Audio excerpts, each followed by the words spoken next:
Hola, ¿qué tal? Nosotros somos los Conquistadores del Olivo y hoy estamos con nuestros amigos Hola, ¿qué tal? Me llamo Ángel González.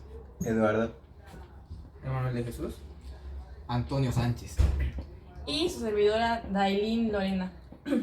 Y hoy vamos a hablar acerca de la alfabetización, las ideologías y las políticas de escolarización.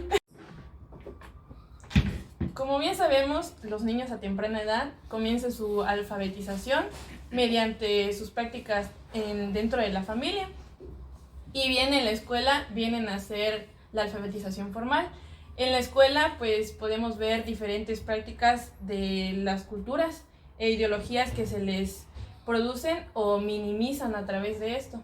Entonces, les voy a hacer una pregunta para que podamos comenzar. Para comenzar les voy a hacer una pregunta.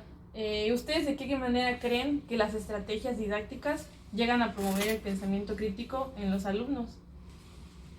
Bueno, hay un autor que lo menciona, hace mención de eso, que es Giroux, que este autor destaca que la alfabetización crítica es fundamental para fomentar lo que es el pensamiento crítico de los estudiantes. ¿A qué va eso? A que los estudiantes no solamente se centren en memorizar, sino que se enfoquen en cómo está conformado su sociedad y en base a eso buscar una mejora. La verdad, concuerdo con lo que dice aquí mi compañero Antonio. Estas son frases, o bueno, son cosas que nos ha dejado un gran autor como lo es Giroux, si no me equivoco así se pronuncia, realmente no tengo ese conocimiento, pero lo que tiene el objetivo principal de que en la educación se fomente o se impulse al alumno a hacer un análisis crítico profundo de todo su entorno, con ayuda del docente. No sé si alguno de mis aquí compañeros quiere hablar sobre el rol de docente en esta parte. Sí, más o menos en la lectura viene también acerca de la pedagogía crítica. La pedagogía crítica nos dice que el rol del docente es propiciar la concientización del alumno y que sea capaz de reconocer su entorno y las prácticas ideológicas o políticas que se les otorgan en la escuela, y también sea un transformador social a través de ese cambio. Pues sí, es lo que más que nada promueve esta pedagogía crítica, de crear ciudadanos que sean independientes y transformadores en su sociedad. De manera personal, pues creo que el docente juega un rol más allá de lo que creemos, de no solo transmitir información, sino que al alumno pueda ser consciente de su realidad a través de los sucesos. Es por eso que también, si no me equivoco, en este texto de Giroux, no recuerdo bien el título, fue hace tiempo que lo leí, pero hablaba específicamente de esto, que el docente debe de encontrar cuentos, escritos, historias, debe tener en cuenta el contexto histórico, y a partir de eso puede partir para crear estos conocimientos y fomentar esta pedagogía crítica en el alumno, que es una parte fundamental en muchos movimientos revolucionarios que han sucedido. ¿Alguien más va a comentar? Y para continuar les voy a hacer otra pregunta. ¿Ustedes cuál creen que es la relación que existe entre contexto de democracia, cultura, poder y comunidad? Pues Giroux argumenta que en la democracia, como mencionan, que busca la inclusión y el pensamiento crítico de los alumnos. También como conectar el aprendizaje con las prácticas, como mencionaban en la anterior pregunta, ¿no? Que se debe que conectar con la práctica de acuerdo a su comunidad. Igual ahí se mete un poco más de la cultura. Sí, como dice el pensamiento crítico de Giroux, es que la cultura de ciertos contextos sean más críticas, que ya no estén tan oprimidas, que busquen deshacerse de esa opresión para hacer algo más democrático, construir prácticas más democráticas para así que los alumnos tengan un rol en la población o en su comunidad. ¿Sabes? Me dio un poco, incluso me dio un poco de risa lo que acabamos de hablar, porque realmente no lo había tomado en cuenta, con lo que mencionaban ambos. Realmente esa parte, cuando se habla de cultura, del poder, de las clases, etcétera, primero que nada, nos sirve como primero al docente como un punto de partida, de cómo quiere impartir esta parte de la del pensamiento crítico, de la pedagogía crítica, que tiene como objetivo crear ciudadanos transformadores, ¿no? Aquí hay otro autor que es muy relacionado a esto, que es Paulo Freire. De manera personal, pues yo creo que al entender estos niveles de poder, la cultura, la religión, podemos saber si un niño está siendo oprimido o cómo es su realidad. Por ejemplo, quizá en lugares un poco más alejados, tradicionalistas, conservadores, la libertad de las mujeres de expresarse, de trabajar, no es la misma que lo de una niña que está en un contexto más urbano, como lo es Tuxtla Gutiérrez. Entonces es a partir de este contexto, de esa realidad que tomamos en cuenta, que adecuamos los conocimientos para crear esta pedagogía crítica.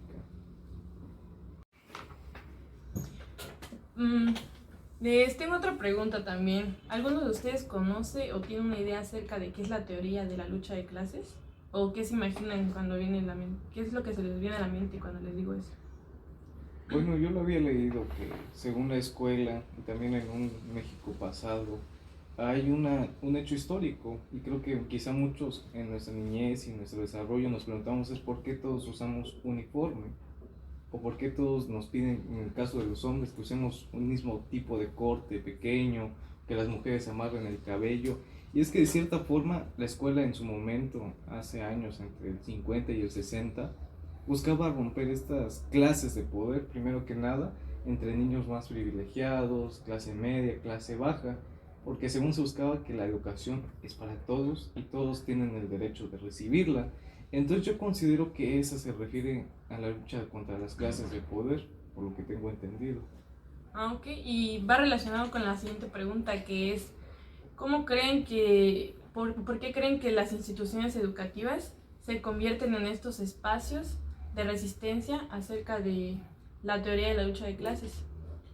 Bueno, vamos a retomar nuevamente lo que mencionaba el autor, que es Giroux, que este autor nos dice que las escuelas no solamente son transmisores de conocimientos, sino que también reflejan y refuerzan lo que son las desigualdades sociales.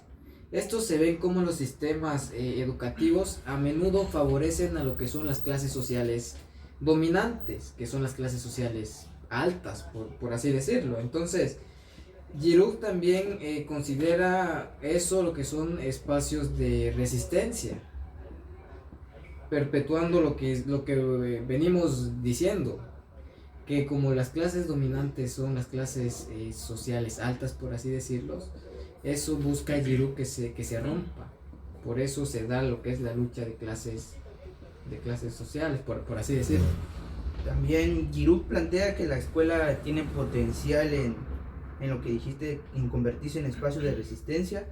Esto puede ocurrir cuando estudiantes y docentes, en este caso, utilizan la enseñanza para cuestionar y desafiar estas dinámicas de poder, haciendo estudiantes críticos, y así ellos puedan hacer como un cambio. También las escuelas son un sitio de resistencia ante las clases sociales, como dijo mi compañero, porque en las escuelas se trata de que todos son iguales, nadie es diferente. Se llega a estudiar y a hacerse una persona crítica, desafiando las posturas de poder. Exacto, así como mencionan. Y de manera de conclusión, entonces podemos Antes decir, de ajá, concluir, me gustaría agregar algo más, y algo que quizá no se está tomando en cuenta, y es que como tal la educación siempre habla desde un contexto teórico. Por ejemplo, lo que mencioné, que se busca romper estas escalas de poder o clases de poder. Por ejemplo, realmente desde cierta forma en México se ha llevado una escuela, un tipo de educación militarizada, donde el maestro es como el rango más alto y los demás son iguales y cosas por el estilo así. Pero también no hay que olvidar que la educación siempre busca adoctrinar de una u otra forma a los niños, siendo que, por ejemplo, quizá nuestros padres o personas que nacieron entre el 80, 90, su educación se centró en crear manos de obra barata, obreros, como en muchos casos, a diferencia de casos actuales que hoy tiene otro enfoque, realmente es más liberador, como mencionó mi compañero. que se habla incluso de la inclusión, de que metemos a niños con capacidades diferentes, que quizá en otros contextos no serían bien recibidos, y entonces se vuelve algo accesible y no estamos discriminando a nadie, porque también, por ejemplo, nosotros que nos podemos considerar normales sin ninguna anormalidad, realmente también en algún momento se discriminó a las personas con capacidades diferentes. Por ejemplo, los que utilizan el lenguaje de señas, el braille, se les daba otro tipo de educación. En cambio, hoy en día, con la nueva reforma educativa, que es la nueva escuela mexicana, se incluye. Eso también es parte para crear esta transformación social, pero hay un aspecto importante, y es el gobierno, que realmente también ve sus intereses y crea esa forma de adoctrinamiento que, pues bueno, hoy ha cambiado, gracias a Dios. Y pues bueno, creo que a través de esta nueva escuela mexicana se prevé y se fomenta a esta pedagogía crítica. Sí, más que nada eso hemos visto reflejado últimamente en este nuevo plan de estudios, y pues sí podemos decir que a manera de conclusión debemos de ver la práctica educativa en las instituciones como una manera en la que podamos no solo darles conocimientos y prácticas mecánicas, sino que también podamos incluir y tomar partir del contexto y la realidad en el que están los alumnos, y hacerles conciencia en ellos de los contextos democráticos, la comunidad en la que ellos están, y las culturas y las políticas de escolarización que tenemos hoy en día, y a partir de eso que los alumnos sean un agente de cambio y tengan una participación en la realidad, en su sociedad, y a través de ello puedan mejorar sus espacios en la comunidad. Y bueno, sin más que decir, te agradezco que nos hayas dado la oportunidad de venir a este podcast, porque creo que es importante compartir nuestras experiencias de manera personal como docente, en práctica. Me llama mucho la atención compartir esos puntos de vista. Te agradezco mucho y pues bueno, no sé. Gracias a ustedes por participar y estar aquí, y espero volverlos a ver pronto. Luego. Ojalá. Adiós.